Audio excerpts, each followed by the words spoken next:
Every month is filled with a lot of great new free iOS and Android games, and November is not an exception. Here is the best free iOS and Android games of November 2016. Number 10, Little Lords of Twilight, which is a gorgeous turn-based PvP strategy game. Its combination of card-based gameplay as well as tactical sort of RPG-style gameplay really does a great job considering they have day and night cycles that effectively change the strategy. Not only do your characters change appearance, but their skills and abilities also change.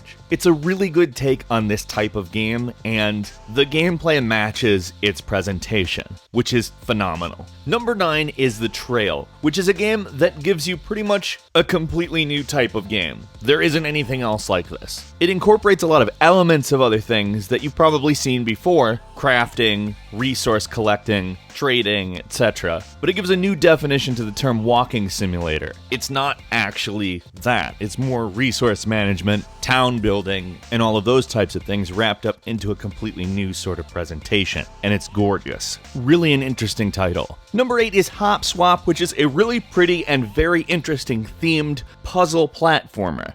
It takes two colors from opposite ends of the spectrum and essentially makes them night and day, up and down. There's a barrier between the two, and you have to shift between them. If you're on the blue side, gravity goes up. If you're on the yellow side, gravity goes down, and so on and so forth. It can switch throughout the game, but still. It creates not only an interesting aesthetic, but it plays out as an interesting mechanic that I haven't really seen, at least recently, enough to remember. There may well be something else like this out there, but it certainly wasn't executed this well because this seems very fresh, and I think it's really fun. Also, I don't know what it is about this kind of game, but people seem to understand that the music is important in these games. This is not an exception, and I love the retro tunes in it. Number 7 is Nekosan, which is kind of a platformer, kind of a jumper. The premise is that mice stole all the stars, and a cat named Nekosan has to get them back. But what it really is a series of interesting puzzle-type dungeons that you essentially have to jump around back and forth with a one-tap control, defeating mice and collecting various items. Its minimalist art style and the colors, I absolutely love it. It's a game that I could easily play for a very long time, but I will say its main limitation is the lack of a massive amount of levels. There's a few dozen of them. Beyond that, though, really fun and definitely worth your time. Number 6, the Microsoft Solitaire Collection, which is a really hard game to screw up, but also a really hard game to make into the one true Solitaire app, and I would have to say that this is it. There's no good reason to get any other Solitaire app now that this one exists.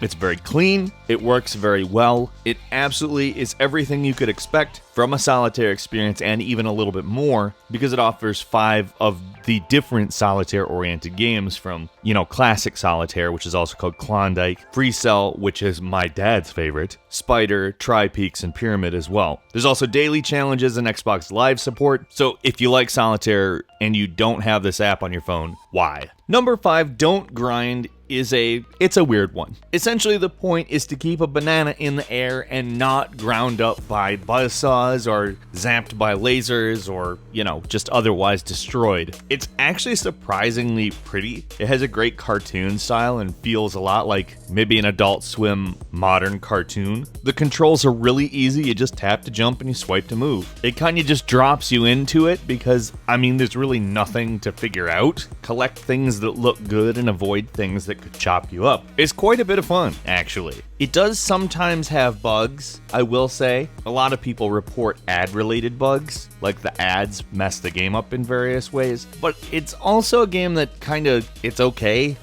It's one of those games where, I don't care how buggy it is. It's just something that, it plays in a novel way that ticks a lot of my standards for what this type of a game is. It's simple, it's pretty, it's well designed, it's fun. I do hope they eventually fix a couple of things, but it's a great game. Number 4 is Asphalt Extreme, which is essentially a Monster Machines style racer. There's anything from buggies to pickups to SUVs to monster trucks and more, and essentially gives you a really good off-road type experience. There's also actual brands in the game, so despite it being arcadey and insane, there's brands like Mercedes-Benz in it, which is, satisfying for some reason to off-road in something labeled Mercedes-Benz. There's also online 8-player simultaneous multiplayer, and a lot of great customization options. On top of that, this one actually runs pretty smooth on most phones while just being a good looking game. It's pretty cool. Number 3, DC Legends is basically like what a lot of 90s fans would have really wanted, which is a JRPG starring DC heroes, Superman, Batman, etc. I mean, it's not an actual JRPG story, it's more of a campaign with a lot of JRPG style battles, but still, this is kind of what the JRPG is evolving to on mobile anyway, and it's hard to resist the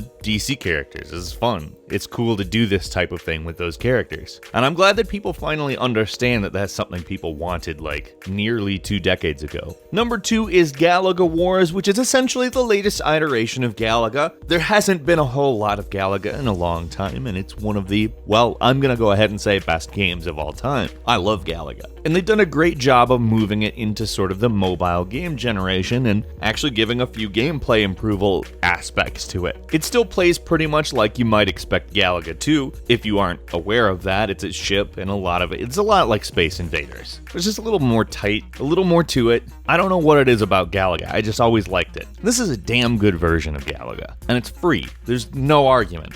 And finally, number 1 is probably one of the best platformers in years, period. Like, not mobile speaking, like any platform. It's just, this is a great game. It's called Super Cat Brothers, and you might be able to expect where it draws most of its inspiration from. Sonic the Hedgehog. No, I'm kidding, it's Super Mario World. And it looks a very large amount like a kind of slightly more pastel, maybe a little bit of 80s thrown in palette on the Super Mario World visual formula. Maybe a little bit more minimalist, but really that's irrelevant. It's slightly more fast-paced, the cats move a lot faster than Mario did, but on the other hand, they have a little bit wider moveset. There's wall jumping and other things that platformers have done since the Mario World days, but it probably does the best job of any platformer intending to make this kind of experience that I can remember right off. Is it Owlboy? No. It's not intending to be something that complex and far-reaching, but again, I'll just say it, it's one of the best platformers in years. What did you think? Did you give any of these games a try? Let's talk about that in the comments, see what your opinion is. Any other games we might have missed that you liked more or less or want to talk about? Let's do it. If you enjoyed this video, please click like, and if you're not subscribed, now's a great time to do so. We upload brand new videos every single day of the week, and we thank you very much for watching this one. I'm Falcon. You can follow me on Twitter @FalconTheHero, and we'll see you next time right here on gameranx.